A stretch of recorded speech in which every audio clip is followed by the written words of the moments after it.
भारत की बात के YouTube चैनल पे मैं एडवोकेट सिद्धार्थ राणा आपका स्वागत करता हूं। साथियों, राम मंदिर की जो प्राण प्रतिष्ठा का कार्यक्रम 22 जनवरी को संपन्न हुआ, वो इतना भव्य था। यूं मानो पूरे विश्व के लोग इसी होड़ में लगे थे कि हम रामलला का स्वागत किस प्रकार से कर सकें। साथियों, अगर भारत की बात करें तो भारत में शायद ही कोई मंदिर ऐसा रहा हो जहां पर एलईडी लगाकर, टेंट लगाकर, कुर्सियां लगाकर लंगर की व्यवस्था और एक कम्युनिटी प्रोग्राम के रूप में इसे मनाया गया। दिवाली तो फिर भी लोग अपने अपने घरों में मनाते हैं, लेकिन राम लला की प्राण प्रतिष्ठा कार्यक्रम सभी लोगों ने इस प्रकार से मनाया कि अपने घर में तो मनाया ही मनाया, और जो मंदिर हैं, जो हमारे पूजा स्थल हैं, उन पे इस प्रकार से कार्यक्रम करा कि जिस प्रकार से रामलला की प्राण प्रतिष्ठा उन्हीं मंदिरों में होनी हो। ऐसे कार्यक्रम, अक्षत वितरण का कार्यक्रम इतना बड़े स्केल पे किया गया, घर घर में वो अक्षत पहुंचे। ऐसा कोई घर नहीं रहा जहां पे वो अक्षत नहीं पहुंचे। सभी लोगों ने अपने घरों को लड़ियों से सजाया, दीप जलाए,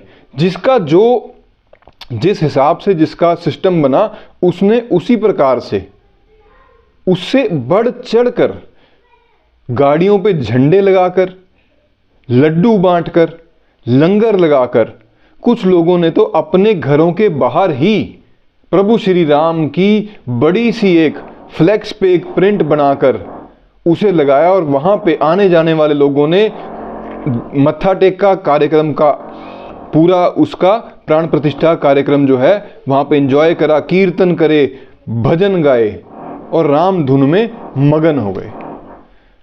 साथियों, ये चित्र तो था भारत का। भारत में तो आप यूं मानिए भाई सनातनियों का देश है, राम जी का अपना देश है, तो इसी प्रकार से आयोजन होना ही था, स्वाभाविक था। लेकिन अगर हम विदेशों की बात करें तो विदेशों में भी इस प्रकार से कार्यक्रम हुआ, जिसको देखकर बड़े बड़े जो देश हैं, उनके जो बड़े बड़े लीडर हैं, वो भी हैरान हो गए। उनके रैलियों में, उनके जो वहां पे लोकल कार्यक्रम हैं, उनमें भी इतनी भीड़, इतनी संख्या, इस प्रकार का डिसिप्लिन प्रोग्राम नहीं हो पाता जिस प्रकार से रामलला का वेलकम हुआ।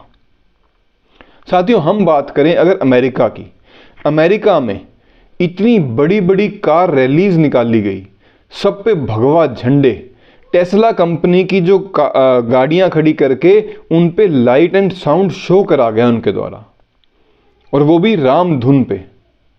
दोस्तों, ये अपने आप में बहुत ही हैरान कर देने वाली बात है। अमेरिका जैसे देशों में भी जो हमारे भारतीय लोग रह रहे हैं, या जो सनातन संस्कृति को मानने वाले, राम प्रभु श्री राम को जिनमें आस्था है प्रभु श्री राम में, उन लोगों ने ऐसे आयोजन वहां पे करे कि वहां पे भी कोई हॉल, कोई कम्युनिटी हॉल, कोई सेंटर खाली नहीं बचा। लगभग 600 से अधिक मंदिरों में अमेरिका में प्राण प्रतिष्ठा कार्यक्रम लाइव दिखाया गया। साथियों, 4 मिलियन लोग केवल अमेरिका में इस कार्यक्रम से लाइव जुड़े, जिन्होंने लाइव प्रसारण देखा। ये बहुत बड़ी संख्या होती है।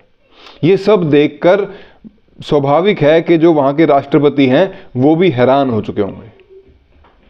दोस्तों, फिर जिन लोगों ने हमारे ऊपर इतने वर्षों तक राज किया, हमें लूटा, हमारी आस्था को धूमिल किया, हमारे को किसी प्रकार से जो प्रताड़ना है उसमें कोई कसर नहीं छोड़ी, ऐसे देशों में भी, मैं यूनाइटेड किंगडम की बात कर रहा हूं, यूके की बात कर रहा हूं साथियों, वहां पे भी लगभग 300 से अधिक मंदिरों में आयोजन किया गया। कुछ मंदिरों में तो संख्या 5000 से अधिक रही। साउथ हॉल में इतना बढ़िया आयोजन किया गया। अंग्रेज भी इस चीज को देखकर हैरान होंगे, परेशान होंगे कि जिस प्रभु श्री राम का अस्तित्व उखाड़ने के लिए पहले मुगल सल्तनत ने, फिर अंग्रेजी हुकूमत ने अपने भरपूर प्रयास करे, उसके बावजूद भी किस प्रकार से लोगों के मन में राम बसते हैं। साथियों, न्यूजीलैंड जैसे चाहे छोटा देश हो, उन्होंने भी अपने कम्युनिटी हॉल में कार्यक्रमों का आयोजन किया। कोलालंपुर हो, उन्होंने भी बैंक्वेट हॉल बुक कर करके रामलला को देखा। दोस्तों, बात यहीं तक नहीं, ऑस्ट्रेलिया जैसे देश में भी लगभग 1000 की संख्या रही वहां मंदिरों में इस प्रकार का आयोजन। कार रैली, जो सक्षम देश हैं उन्होंने कार रैलियों के माध्यम से। दोस्तों ये इसलिए भी बड़ी बात है, अब हमारे यहाँ भारत में तो आप ये मान के चले भाई भगवा ध्वज जो हैं वो हर जगह आपको पाए जाएंगे, आप खरीद सकते हो। आपको खरीदने के लिए स्पेसिफिक उनको कोई बनाना नहीं पड़ेगा, वो रूटीन में मंदिरों में बनने के लिए, लगने के लिए, आयोजनों के लिए, धार्मिक आयोजनों के लिए बनते हैं।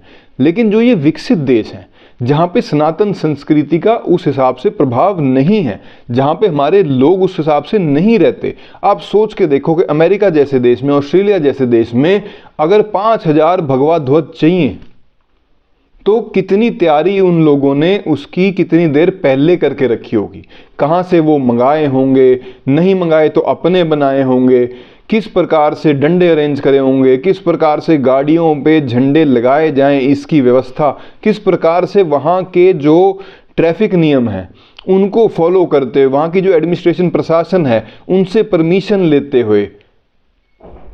दोस्तों अपने काम में से, भारत में तो उस दिन कहीं आधी छुट्टी थी, कहीं पूरी छुट्टी थी, वहाँ पे इस प्रकार से छुट्टी भी नहीं थी, लेकिन फिर भी प्रभु श्री राम के स्वागत के लिए किस प्रकार सनातनी जो बाहर रह रहे हैं उन्होंने किस प्रकार से उस चीज़ को मैनेज किया, ये बहुत ही एक तारीफ के काबिल है। ये दिखाता है कि प्रभु श्री राम के आने का उत्साह किस प्रकार से विश्व के कोने कोने में रह रहे सनातनी भाई के मन में है। प्रभु श्री राम में जो आस्था है वो ना कभी मिटी है, चाहे कितने ही जुल्म होए, और ना ही कभी मिटेगी। दोस्तों तो इतना भव्य स्वागत जो अपने आप में एक, आप यूं कहें, लैंडमार्क बन गया कि दुनिया में ऐसा स्वागत किसी का नहीं हुआ। प्रभु श्री राम अब वापस अयोध्या जब आए हैं, इतना भव्य स्वागत उनका किया गया है। इस सब के लिए आप और हम और विश्व में रह रहे सभी लोग, क्योंकि प्रभु श्री राम सबके हैं, बधाई के पात्र हैं। तो आज के अंक में इतना ही। वीडियो आपको कैसा लगा कमेंट बॉक्स में जरूर बताइएगा। जो मेरे साथी, मेरे भाई नए हैं, आपसे हाथ जोड़ के अनुरोध है, चैनल को शेयर करें, सब्सक्राइब करें, लाइक करें। आपका बहुत बहुत धन्यवाद। भारत माता की जय।